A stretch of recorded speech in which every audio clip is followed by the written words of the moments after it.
Thank you. Can you hear me okay? Yeah. Yes. Thank you. Thank you so much for letting me share some words with you all. I am speaking from unceded, unsurrendered, traditional stolen land of the Algonquin and Anishinaabe people. I'm a primary care doctor and a public health professional. I'm not Palestinian nor Indigenous, but I have dedicated my professional and academic work to anti-racism and decolonizing health and healthcare in Canada because I am Canadian. I am Chinese Canadian, and my father taught me early on about the privilege and opportunity I have in this world.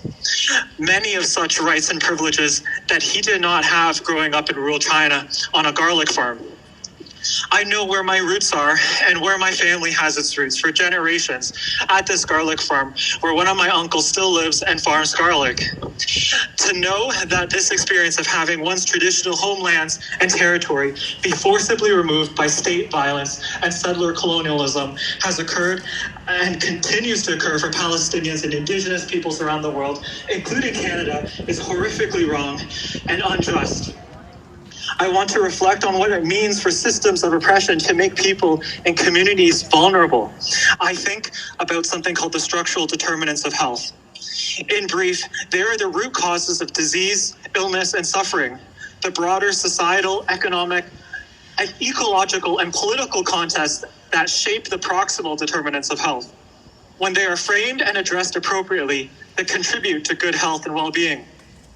There, however, remains an inability and unwillingness by the majority of medical, healthcare, and public health professionals and organizations to call out an ongoing genocide by Israel, and the root causes of death and disease being colonialism manifesting as the ongoing Nakba in Palestine.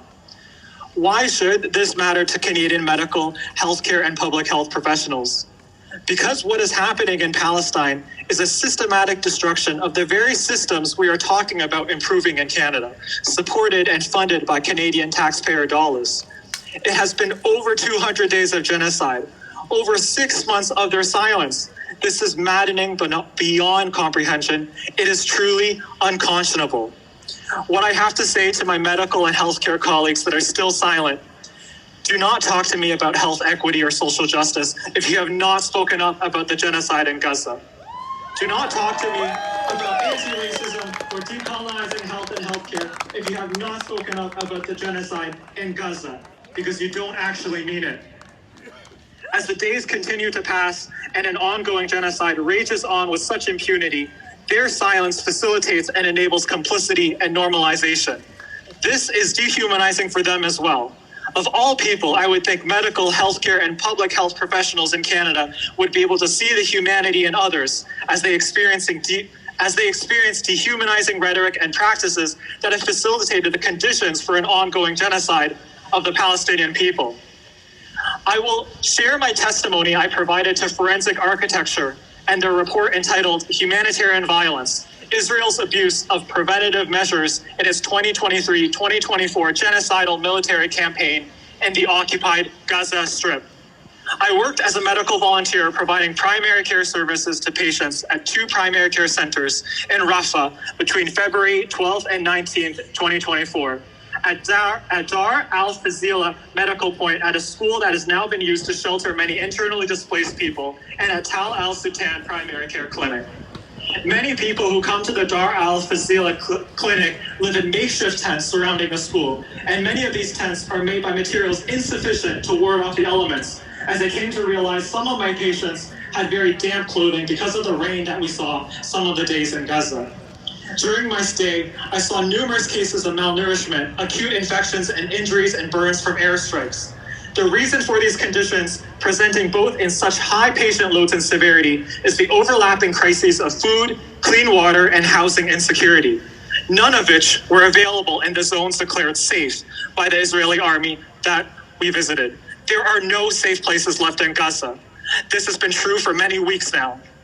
One of the acutely malnourished children I saw was the sickest child that I've ever seen in my entire medical career and training. They were 9 to 10 years old, being carried in by his mother, unable to walk.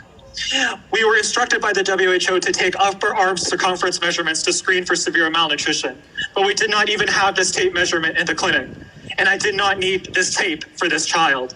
I could wrap my entire index finger and thumb around the upper arm and lower leg of this child. There were pediatric patients that could walk before and now cannot walk due to severe malnutrition and suspected rickets disease. There were young pediatric patients that should have been walking due to their developmental milestones, but were not walking due to severe malnutrition. These children are being forcibly starved. There's no reliable access to nutritious food, clean water, and decent shelter and housing.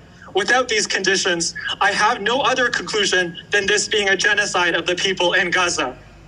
On top of these crises, there continue to be daily bombings, airstrikes, and shelling that occur around the clinics and hospitals, even in the safe or green zones that we worked at and visited, which continue to kill and result in many more injuries every day we were in Gaza.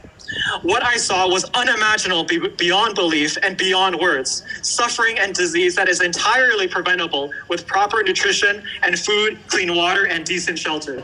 These necessary conditions for life, especially for young children, appear to be withheld intentionally by Israel to make the conditions in Gaza entirely, unimaginably unlivable and unsurvivable for everyone.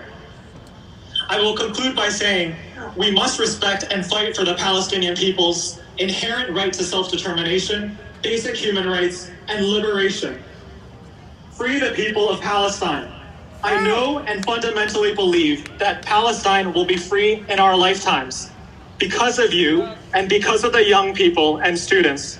Thank you.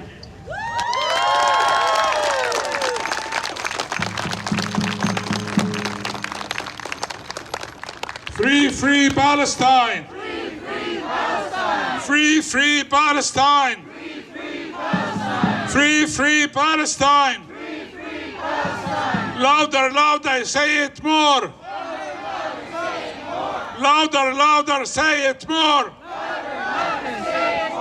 Not a conflict, not a war! Not a conflict, not a war! No more silence, no more fear! No more silence, no more fear! It's genocide crystal clear!